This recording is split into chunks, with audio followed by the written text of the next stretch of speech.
Welcome back sa aking YouTube channel, Jeremy's TV, Manila. So, ang topic natin ngayon for today's reflection, aral ng ika-anim na simbang gabi. Ang pagiging mapagkumbaba ay hindi nagpapakita ng kahinahan, kundi na tunay na lakas mula sa Diyos. Tinuturuan tayo ni Maria at Elizabeth na ang pagpapakumbaba ay nagbubukas ng pinto para sa mga dakilang himala ng Diyos. So guys, yan ang aral natin ngayon. Kung saan ay itong si Mama Mary ay dadalaw dito sa kanyang pinsan ni Elizabeth na kung saan din ay nabalitaan niya na nagdadalang tao. Kasi nga naman itong si Elizabeth guys, matanda na talaga sila ni Zacarias. At ano dito guys, baog siya.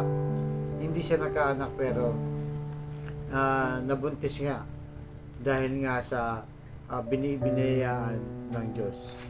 So yung siyam na araw na yan na simbang gabi ay nakikipag-isa tayo kay Mama Mary na kung saan ay siyam na buwan, di ba? Yung mga tiyan sa sinapupunan bago mga anak siyang ina, 9 months. Kaya ginawa yung simbang gabi para makisa kay Mama Mary. So, nung dinaraw nga nitong si Mama Mary, itong sa kanyang pinsan na si Elizabeth, inspired na inspired. Di ba? Para palakasin, di ba? Paligayahin, at ipakita ang kanyang malasakit at pagmamahal dahil dinalaw niya itong kanyang pinsan na Maria. So, dali-dali na siyang pumunta doon guys para nga makita niya na at mabati niya na. Sabi sa San Lucas, chapter 1, verse 41, nang marinig ni Elizabeth ang pagbati ni Maria, bigla lang gumalaw ang sanggol sa kanyang sinapupunan at siya'y napuspos ng Espiritu Santo. Guys, di ba? Na sa tagpong yan, talagang galak na galak. Sa ibang Bible verse ang sinasabi dyan, lumundag yung bata sa sinapupunan nitong si Elizabeth dahil nga dinalaw siya ni Mama Mary. So yung pagdalaw din ni Mama Mary ay siya rin ng mga pagdadala rin ng tao dito kay Papa Jesus. Kaya kapwa sila nagsuportahan, nagpakita ng pagmamahal at malasakit. So ang focus natin dito ay yung pagdalaw. Dalawang uri kasi yung pagdalaw, di ba? Pagka ang isang tao dinalaw mo ay una, pag may dumalaw sa iyo, di ba? Malungkot ka, bakit ka malungkot? Kasi kung ang dadalaw sa iyo ay yung maniningil sa iyo ng utang, natural, malulungkot ka. O kaya naman, yung dadalaw sa iyo, kabaliktaran, mangungutang naman sa iyo, malulungkot ka kasi nga maglalabas ka ng pera. Yun ang mga uri ng pagdalaw na parang hindi ka naman masaya kasi alam mo na problema ang dala, di ba? Meron din namang isang dalaw na talagang masaya ka. Di ba? Halimbawa, ngayong Kapaskuhan, yung mga kamag-anak natin galing sa abroad, yan, dadalaw dito sa Pilipinas, di ba? Uuwi ng bansa. Siyempre, pag ang alam mong uuwi yan, especially kung kapatid mo yan, asawa mo, magulang mo, di ba? O best friend mo, matutuwa ka kasi alam mo may pasalubong ka. Masayang masaya ka, di ba? So, sana guys, ngayong pagdating ng Pasko, pagdasal natin na sana dalawin tayo ng ating Panginoong Yesus para mas mabuti, magiging mabuting tao tayo, di ba?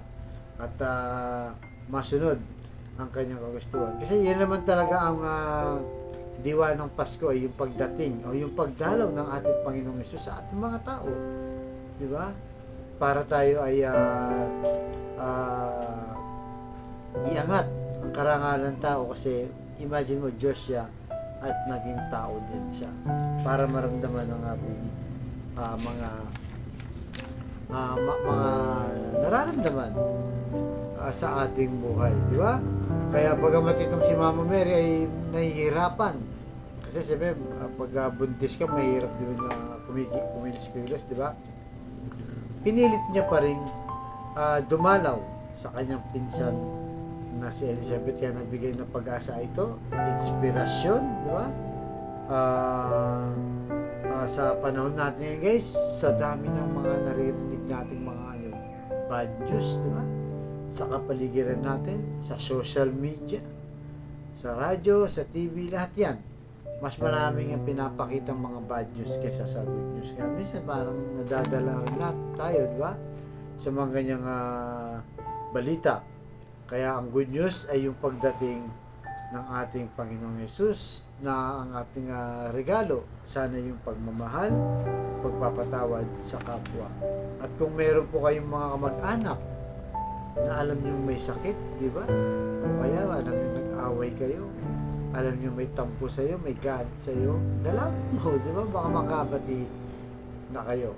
Yung may sakit, di ba? Tuwang-tuwa yan, guys, di ba? Kasi pagka may sakit na kamag-anak, pinuntahan ka, sobrang saya mo, lalo na kung ikaw yung nagkasakit. So, napaka-importante po ng pagdalaw sa ating buhay. Di ba? O tawagan mo kung talagang hindi mo kayang dumalaw. Kung nasa abroad ka, tawagan mo na lang yung kapatid mo, magulang mo, di ba? O kaibigan mo, nangangailangan ng tawag o pansin o magmamalasakit sa kanila. Tuwang-tuwa. Kaya yan po ang ating lagi sa ating pusyentisipan. Ngayon paparating ang Pasko. Ang regalong pinakamaganda ay pagdating ni Kristo, pagbibigay ng pagmamahal, pagpapatawad sa ating kapwa-tao. Kaya sa kapatid natin nanonood sa aking vlog, na malubha na po ang karamdaman, problema sa pamilya, at problema rin sa pinansyal. Sabayin mo kasi napakasimpleng dasal na kung ikay maniwala at magtiwala sa ating Panginoon Jesus, sa itsak yun yung pagkakalib sa iyo sa tamang panahon. So tayo manalangin, Lord. I-bless niyo po ang kapatid namin na nanonood sa aking vlog na malubha na po ang karamdaman. Stage 4 cancer na, tinaningan na rin po ang kanyang buhay. Ipuhin niyo po ng yung mapagpagaling na kamay. Kapusin niyo po. Tanggalin niyo po yung kanyang karamdaman. Alam naman po namin na walang imposible sa iyo kung iyong lulubin. Lahat po na may karamdaman ay iyong pagalingin. Ganon din po, Lord, sa pamilya na nagkasira-sira dahil sa hindi pagkakaunawaan, dahil sa tampuan, Lord. Sana po ngayong Pasko, dalawin niyo po ang kanilang puso na maging mapagkumbaba, mapagmahal, mapagpasensya, ano nga lang, sa kanilang pamilya. Pagbigis-bigisin niyo po muli ang mga pamilyang nasira. At ganoon din po sa financial, Lord, na kailangan namin lahat. Lalo na po, yung mga kapatid namin, walang-wala. Ito po pamilya ng 1 kilo lang ng bigas. Iniisip pa, Lord, kung paano nila itatawid ang kanilang pamilya. Bless niyo po ang aming hanap buhay para sa aming pamilya. Patawarin niyo po kami sa aming mga kainahan at kasalanan. Ang lahat ng itiniling namin sa matamis na pangalan natin, Panginoon Jesus. Amen. To God all be the glory. Sa ngalan ng Ama, ng Diyos Espiritu Santo. Thank you very much po.